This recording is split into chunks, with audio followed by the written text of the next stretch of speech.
Hello बच्चों, आज हम पढ़ेंगे गॉस एलिमिनेशन मेथड।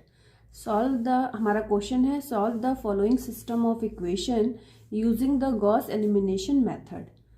तो ये हमारी तीन जो है लीनियर इक्वेशंस हैं जिन्हें सिस्टम ऑफ इक्वेशंस बोलेंगे।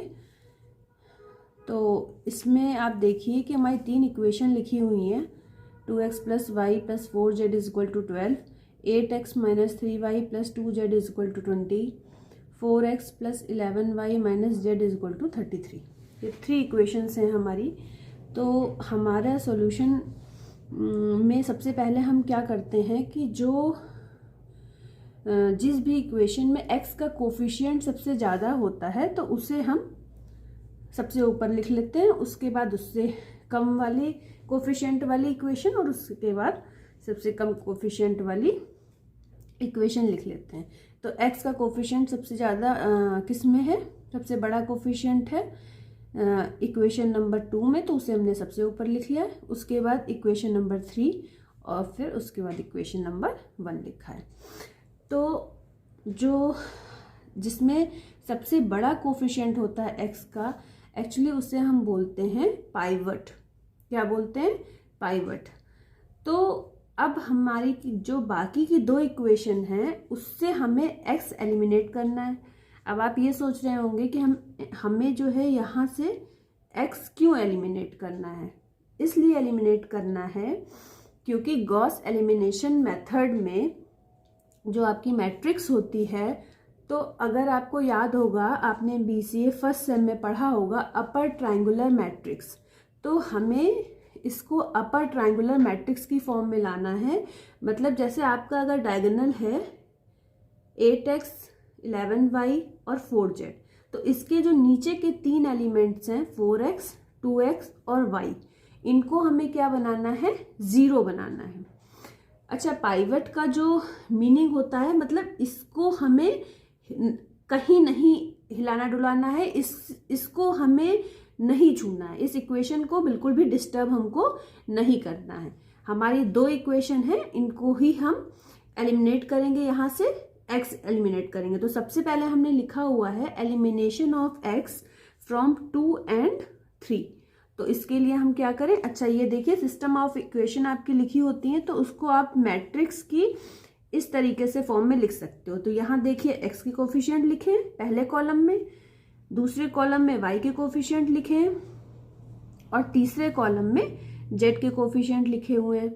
और इक्वल टू के राइट हैंड साइड पे जो लिखा है वो हमने यहाँ पे लिख दिया है और यहाँ पे डॉटेड के साइन है। तो इसको हम ऑगमेंटेड मैट्रिक्स भी बोलते हैं। अब देखिए कि हमें 4x और 2x को एलिमिनेट करने के लिए, मतलब इसको हमें क्या करना है? 0 बनाना है इन दोनों को। तो 0 बनाने के लिए हम क्या करें कि अगर हम फर्स्ट वाली इक्वेशन में 2 से डिवाइड कर दें, फर्स्ट वाली इक्वेशन में 2 से डिवाइड कर दें और 2 से डिवाइड करने के बाद जो भी वैल्यू हमको मिलती है फिर हम उसको क्या करें? सेकेंड इक्वेशन से माइनस कर दें। तो आप यहाँ पे लिख सकते हो 1/2 टाइम्स द पाइवट इक्वेशन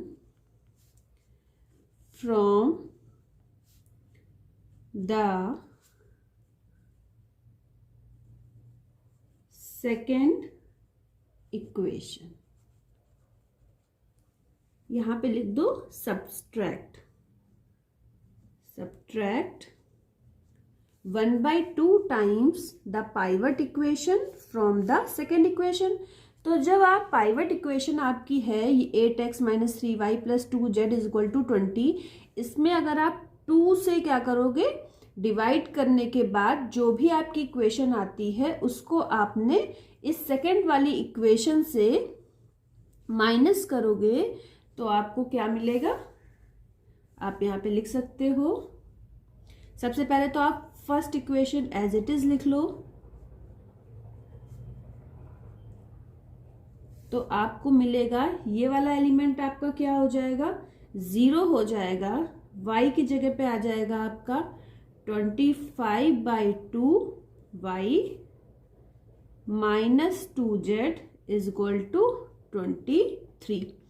अब इसी तरीके से अगर आप सब यहीं पे लिखे दे रही हूं मैं कि subtract 1/4 times the pivot equation from the third equation. अब क्या करना है कि आपने पाइवट इक्वेशन, जो आपकी फर्स्ट इक्वेशन है वो पाइवट इक्वेशन है, इसका अगर आपने 1/4 टाइम्स कर दिया, मतलब 4 से आपने इसको डिवाइड करा और डिवाइड करने के बाद इक्वेशन थर्ड से इसको सब्ट्रैक्ट करा, तो आपको क्या मिल जाएगा 0 plus 7/4y plus 7/2z is equal to 7।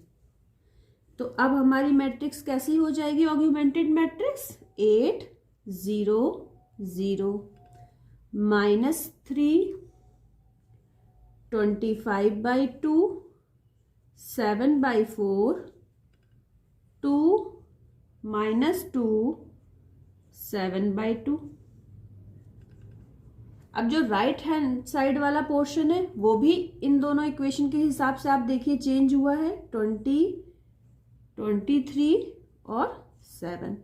अब आप देखिए ये जो हमारे डायगोनल्स के एलिमेंट हैं, इसमें हम डायगोनल्स के एलिमेंट के नीचे के जो 3 एलिमेंट्स होते हैं ट्रायंगुलर फॉर्म में, तो इसे हमें क्या बनाना होता है, 0 बनाना होता है गॉस एलिमिनेशन मेथड में। तो अब हमारे देखिए x को एलिमिनेट करने से ये दो जो नंबर्स हैं x वाले, ये एलिमिनेट होके 0 हो गए।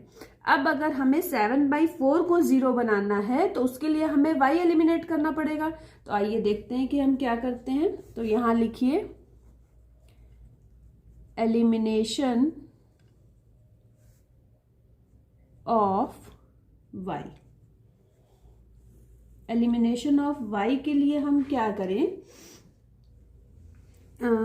सबसे पहले हम इक्वेशन लिख लेते हैं सारी।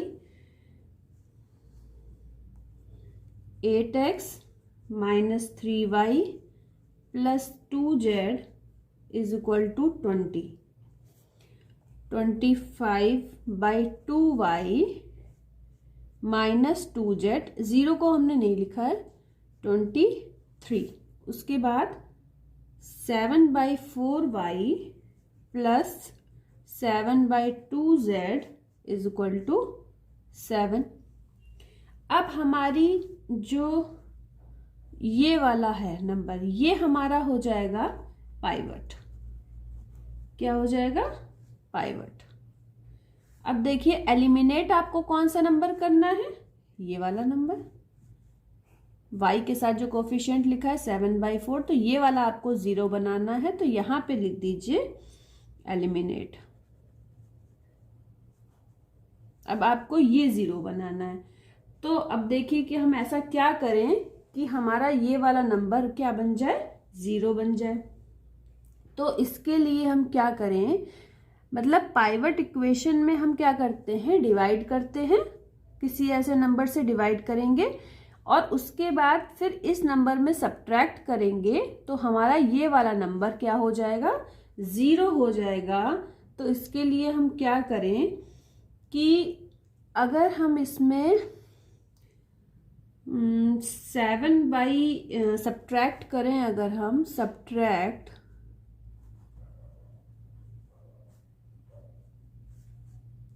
7/50 times pivot equation from the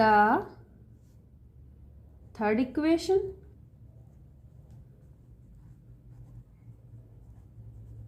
अब आप देखिए कि अगर 7/50 से आप यहाँ पे जो है क्या कहते हैं, 7/50 से अगर आप इसको वो करोगे, यूज़ करोगे 7/50 टाइम्स, तो 7/50 टाइम्स का मतलब क्या है कि 25 से 50 कट जाएगा, 2 आएगा और आपका बचेगा 7/4। तो 7/4 से फिर आप 7/4y बचेगा, तो 7/4y थर्ड वाले में इक्वेशन में जब आप माइनस करोगे तो ये वाला टर्म आपका क्या बन जाएगा, 0 बन जाएगा। तो अब आपकी जो है, अच्छा हाँ, यहाँ पे भी आप इक्वेशन लिख लीजिए एक बार फिर से, क्या थी, मैट्रिक्स आप लिख लीजिए यहाँ पे 8 0 0 -3 25/2 7/4। फिर यहाँ पे लिख लीजिए 2 -2 7/2 और फिर ये राइट हैंड साइड में जो आपका आया था 20 23 7। ठीक है, तो अब आपने subtract 7/50 times pivot equation from the third equation. तो पाइवट इक्वेशन में जब आपने 7/50 करा तो आपको मिल गया 7/4y, और फिर इस तरीके से इस मतलब ये पूरी ही इक्वेशन में करना, इक्वेशन 2 में। उसके बाद जब आप पाइवट इक्वेशन को थर्ड इक्वेशन से माइनस करते हो तो आपका क्या मिल जाएगा इक्वेशन, पहली वाली इक्वेशन तो एज इट इज लिख दीजिए 8x - 3y + 2z = 20। फिर सेकेंड इक्वेशन में आपका क्या आया था, यहाँ पे 0 आया था, प्लस 25/2y - 2z = 23। और थर्ड इक्वेशन आपकी मिल जाएगी 0 + 0 + 0 0 + 0 189 upon 50z = 189 upon 50।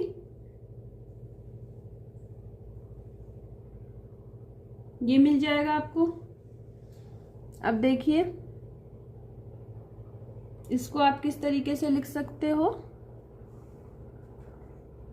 8 - 3 2 20 0 25/2 - 2 23 0 0 189/50।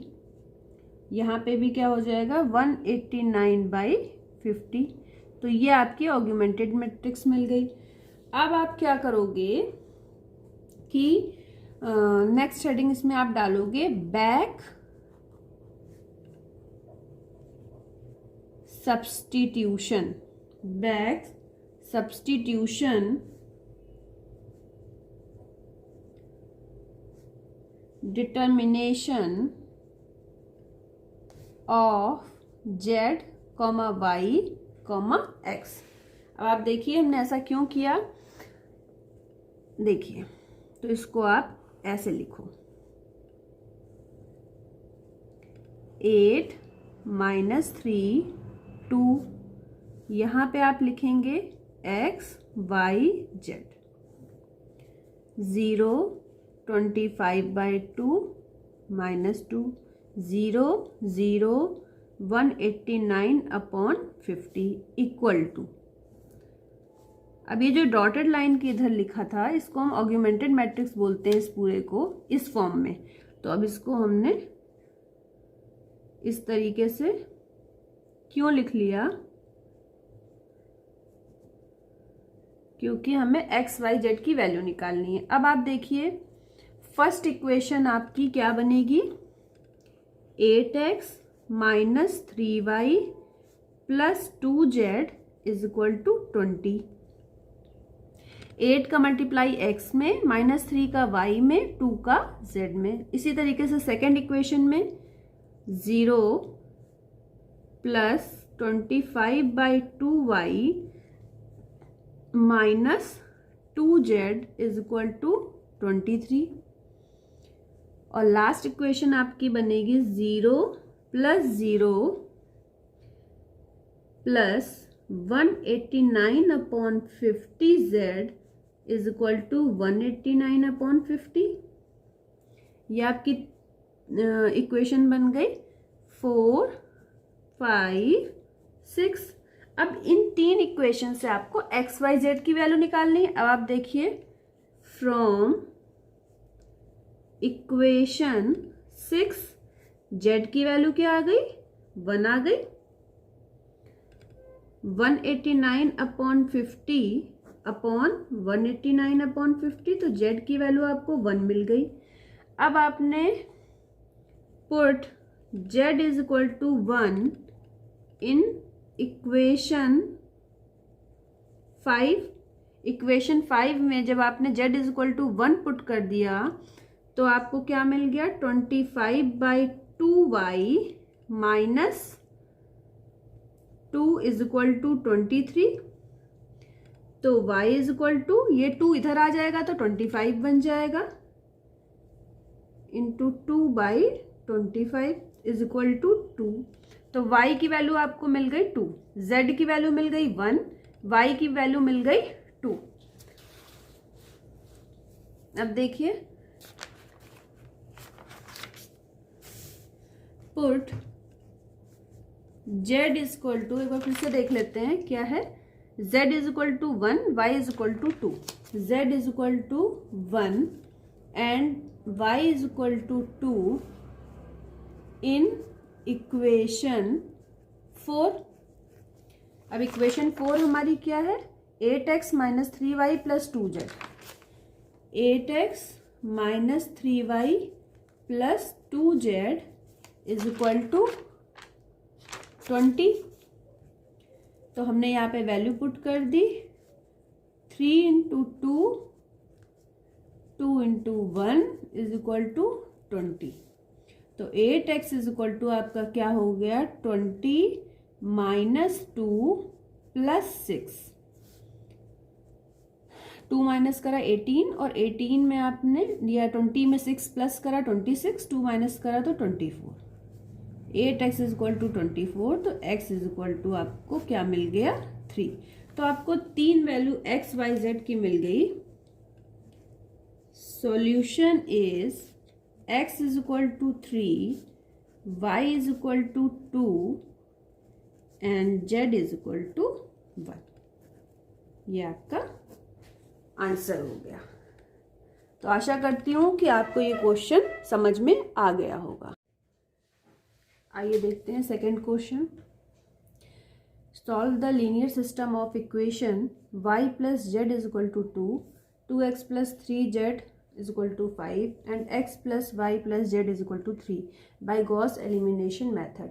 इसमें देखिए पाइवटिंग मेथड नहीं बोला गया है, तो इसमें हम क्या करेंगे और सबसे पहले इन 3 इक्वेशन से हम ऑग्यूमेंटेड मैट्रिक्स बना लेंगे। तो इसका ऑग्यूमेंटेड मैट्रिक्स बनाने का तरीका क्या होता है कि first row, second row, third row. अब हमारी पहली इक्वेशन थी y प्लस जेड, तो यहाँ पे x क्या था, 0, y का कोफिशिएंट 1, z का coefficient 1 is equal to 2। Second equation x का कोफिशिएंट 2, y 0, z का कोफिशिएंट 3, 5।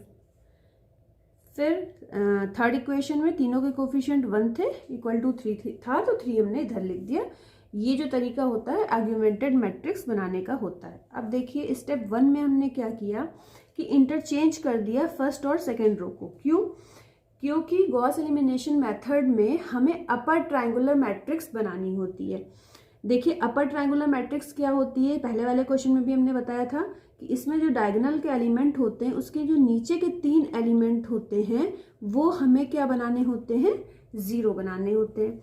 इसलिए हमने फर्स्ट और सेकेंड रो एक्सचेंज करने से क्या हुआ, एक एलिमेंट तो हमको 0 मिल गया। अब हमें थर्ड रो के 2 एलिमेंट 0 बनाने हैं। तो इसके लिए हम क्या करेंगे कि सबसे पहले फर्स्ट इक्वेशन को फर्स्ट रो को हमने 2 से डिवाइड कर दिया, तो हमारा बन गया 1 0 3/2। बाकी दोनों रोज ऐसे ही लिखी हुई हैं। अब देखिए नेक्स्ट स्टेप में हमने क्या किया कि R3 में R1 माइनस कर दिया। तो इसको लैंग्वेज में भी लिख सकते हो, add -1 times the first equation two the third equation. मतलब हमें पहली वाली रो में क्या करना है, -1 से मल्टीप्लाई करना है और उसके बाद ऐड कर देना है थर्ड इक्वेशन में। तो हमारी इक्वेशन क्या बन जाएगी, सबसे पहले देखिए हमारी क्या बन जाएगी equation.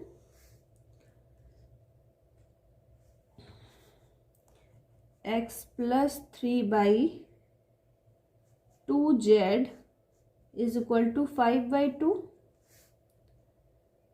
y + z is equal to 2, y - 1/2z is equal to 1/2। अब इसको ऑगमेंटेड मैट्रिक्स की फॉर्म में लिख लीजिए। x का कोफिशिएंट 1, y 0, 3/2, 5/2, 0, 1, 1, 0, 1, -1/2, 1/2, यहाँ पे 2 आ जाएगा। अब देखिए स्टेप 4 में हम क्या करें कि अब आप देखिए कि यहाँ पे जो सेकेंड रो है और थर्ड रो है, अगर हम थर्ड रो में सेकेंड रो माइनस कर देंगे तो हमें क्या मिल जाएगा, थर्ड में से सेकेंड रो अगर हम माइनस कर देते हैं तो ये वाला एलिमेंट 0 हो जाएगा। तो अगर हम लिखें add -1 time the second equation two the third equation, या फिर इसको हम लिख सकते हैं R3 - R2। अब आप देखिए आपकी इक्वेशंस क्या बन जाएंगी। x + 3/2z is equal to 5/2, y + z is equal to 2, -3/2z is equal to -3/2। अब इसको ऑगमेंटेड मैट्रिक्स की फॉर्म में लिख लीजिए।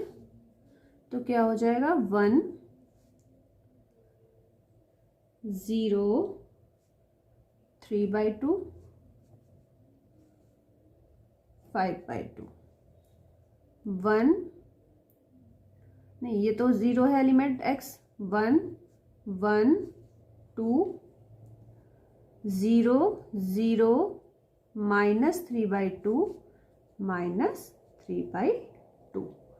अब आप क्या करें कि इसको इक्वेशन की फॉर्म में आपको लिखना है। तो आप इसको क्या करिए, देखिए इस तरीके से आप इसको लिख सकते हो।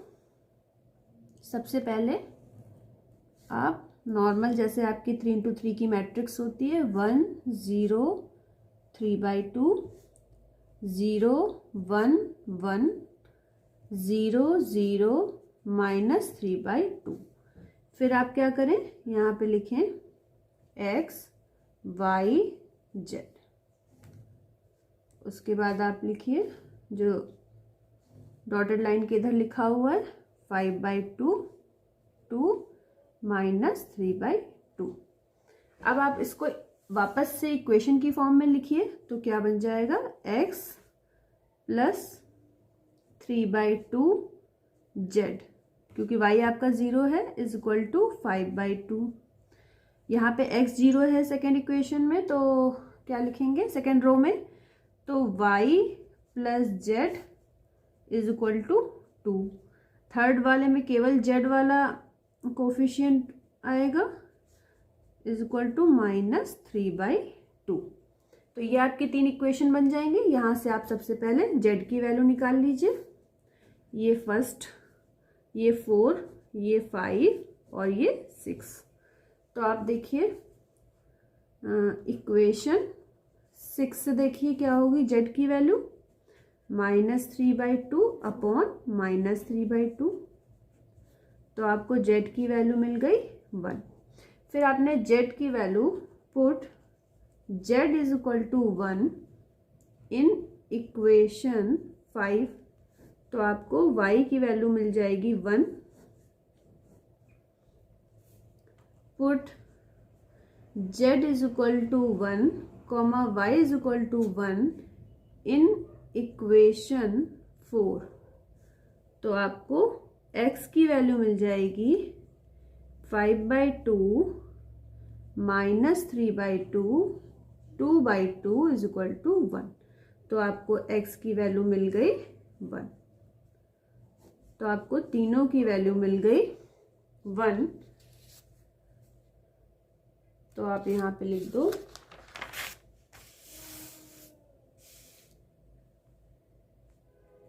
hence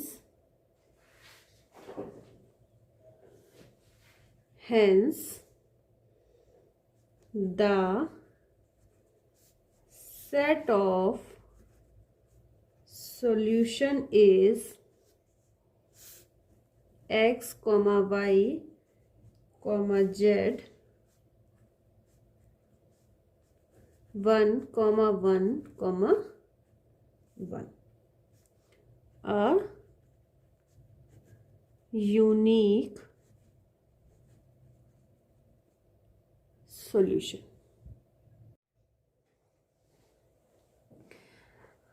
बच्चों देखिए, यहाँ पे मैं इक्वेशन लिखना भूल गई थी इस क्वेश्चन नंबर 2 में। तो आप ऐसा करो कि यहाँ पे आप इक्वेशन लिख लो। तो आपकी स्टेप 1 में इक्वेशन आपकी यहाँ पे है 2x plus 3z is equal to 5, y plus z is equal to 2, x plus y plus z is equal to 3। अब आप देखिए स्टेप 2 की इक्वेशन क्या हो जाएंगी, इसकी ऑगमेंटेड मैट्रिक्स जो आपने बनाई है। तो ये आप इक्वेशन को ही देख के बनाते हो। तो x plus 3/2z is equal to 5/2, y plus z is equal to 2 and x plus y plus z is equal to 3। That's all. बाकी तो क्वेश्चन आप लोगों ने समझा ही था और यहाँ से आपकी x, y, z की वैल्यू भी आ गई थी। आइए अच्छा क्वेश्चन 3 देखते हैं। सॉल्व द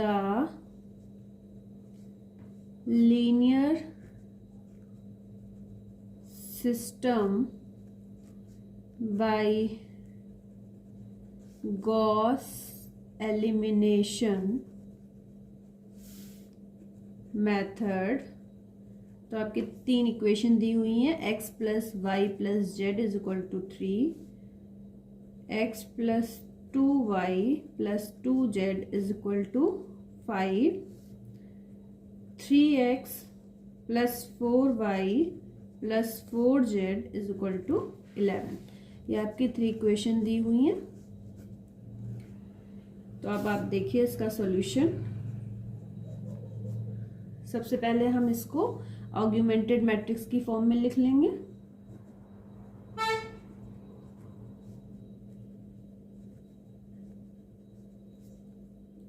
ऑगमेंटेड मैट्रिक्स क्या हो जाएगी, एक्स वाई जेड के कोफिशिएंट लिख दिए और जो इक्वल टू की उधर लिखा है उसको यहाँ लिख दिया। फिर 1 2 2 5 3 4 4 11।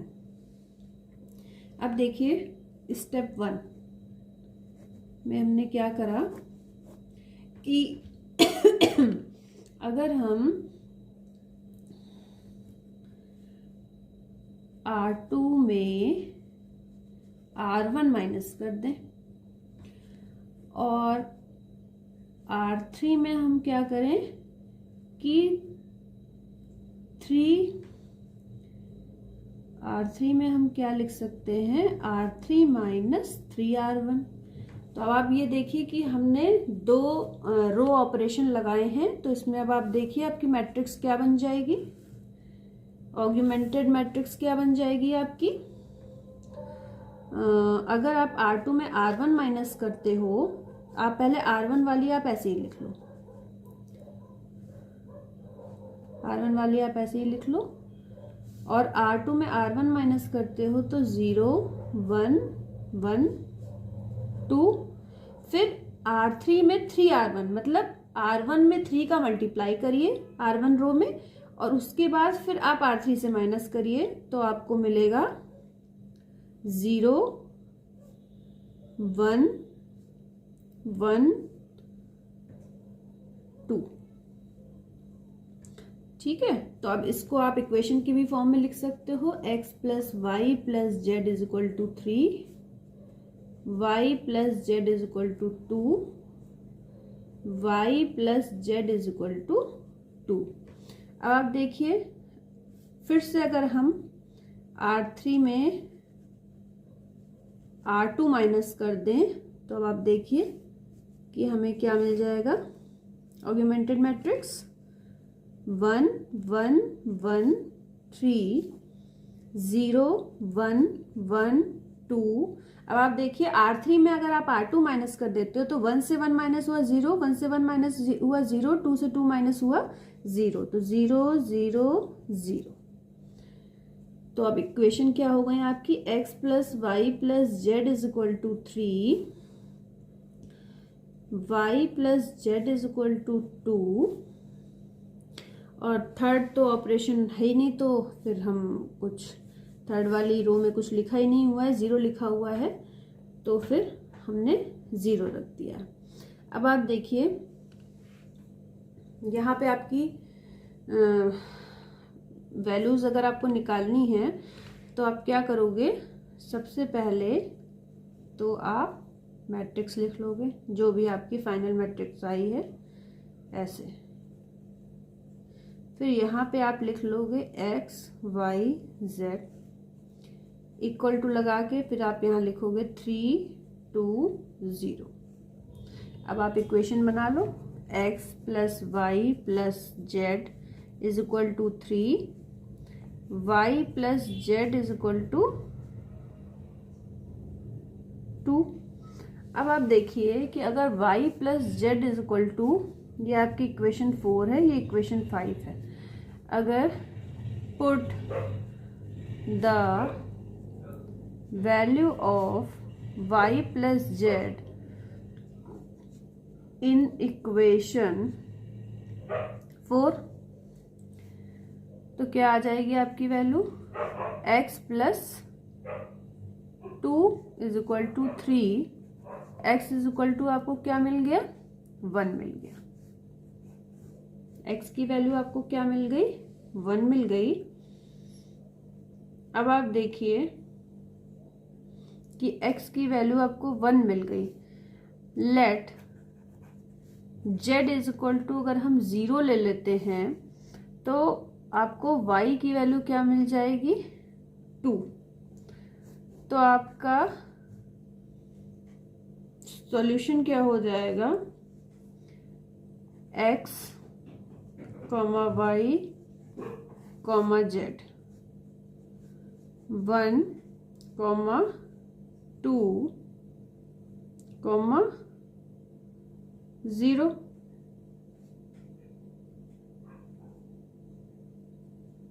ये हो जाएगा। और अगर हम, आप देखिए कि एक तो आपका ये तरीका है, देखिए यहाँ पे x की वैल्यू आपकी 1 निकल गई थी और y plus Z is equal to 2 है, तो y की वैल्यू आ जाएगी 2 माइनस जेड। तो आप देखिए आप इसको इस तरीके से लिख सकते हो, x comma y comma z is equal to 1 comma 2 minus z comma z. Thus the system has infinite number of solutions। ऐसा कब होता है, जब आपकी एक रो पूरी 0 हो जाती है तो system has infinite number of solution होते हैं। Thank you.